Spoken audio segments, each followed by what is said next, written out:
priori, donc l'agresseur du carrousel était seul, mais une autre personne a été interpellée, a également prévenu le préfet de police. On en parle avec Claude Moniquet, président de European Strategic Intelligence. Bonjour. C'est un nouvel attentat, enfin une nouvelle attaque. Visiblement, les forces de sécurité ont bien réagi.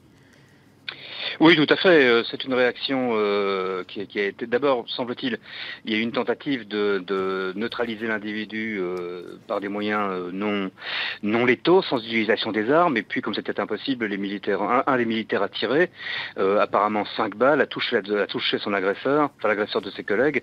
Donc oui, c'est une réaction tout à fait, je pense, mesurée et exactement celle qu'il fallait avoir. Alors, la maire de Paris a dit que plusieurs capitales sont visées, mais pourquoi la France semble particulièrement visée ? La France était visée et le restera pour plusieurs raisons. D'abord, il y a une raison fondamentale. La France est considérée par les islamistes radicaux, par les djihadistes, comme étant le symbole de la laïcité, ce qui est évidemment quelque chose qu'ils refusent. Par ailleurs, la France est en guerre contre l'islam radical dans plusieurs régions du monde, depuis le Mali et le Sahel jusqu'à la zone moyen-orientale en Syrie et en Irak. En plus, malheureusement, en France, nous avons plusieurs milliers de personnes, de suspects, qui sont liés à l'islam radical. À peu près 12 000 à 13 000 fichiers S, des personnes présentes dans d'autres fichiers, à peu près 1 900 à 2 000 personnes qui ont rejoint ou tenté de rejoindre la zone de djihad en Syrie et en Irak. Ça fait énormément de monde, surtout si l'on considère que l'ensemble de la mouvance n'est probablement pas identifié. La France, vous diriez que c'est l'ennemi numéro 1 ? La France est certainement l'ennemi numéro 1 au plan mondial, c'est probablement les États-Unis. Mais très vite, ou voire ex aequo avec les États-Unis, on va trouver la France. Et en Europe, certainement, la France, c'est l'ennemi public numéro 1, même si des pays comme la Grande-Bretagne, si des pays comme l'Allemagne, on l'a vu en décembre, peuvent être visés et peuvent être considérés comme des ennemis. Tous les pays membres de la coalition et tous les pays qui soutiennent la coalition internationale contre Daesh sont des ennemis, mais la France est certainement, malheureusement, en première place sur le podium. Et est-ce que c'est plus facile à réaliser en France ? Alors, plus facile à réaliser en France, je ne pense pas. On est en face d'un type d'attentat qui est très difficile à prévoir. On est en plein cœur de Paris, dans une zone très surveillée, on l'a vu, puisque la réaction était immédiate, mais très ouverte, avec des musées, avec des hôtels, des restaurants, des lignes de métro, des parcs, des endroits où des gens se promènent.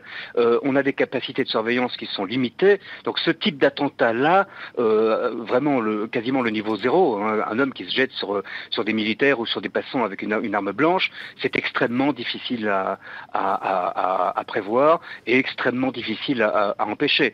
Donc je pense qu'on est dans un contexte où effectivement il y a des attaques qui peuvent être prévenues parce qu'elles sont longues à préparer, qu'il y a plusieurs auteurs, qu'il y a des surveillances, etc.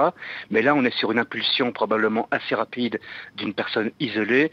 C'est indétectable et on ne peut le prévenir qu'au moment où ça se passe. Donc les services de renseignement par exemple n'auraient pas pu prévenir ce type d'attaque ?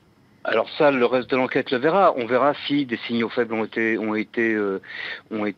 ignorés. Par exemple, on sait que les Israéliens arrivent à prévenir des attaques isolées en surveillant de très près les médias sociaux d'énormément de monde et en se focalisant sur ceux qui sont dangereux et sur les ruptures de rythme. Par exemple, quelqu'un qui arrête de communiquer ou qui surcommunique sur ses médias sociaux, quelqu'un qui publie des menaces, etc. Ça peut être un indicateur d'un changement de personnalité, d'un basculement et d'un passage à l'acte à venir. Mais c'est quelque chose qu'en France aujourd'hui, on ne fait pas encore. Merci beaucoup Claude Moniquet d'avoir été avec nous et merci pour votre première analyse suite à cette attaque au Louvre. Et tout à l'heure,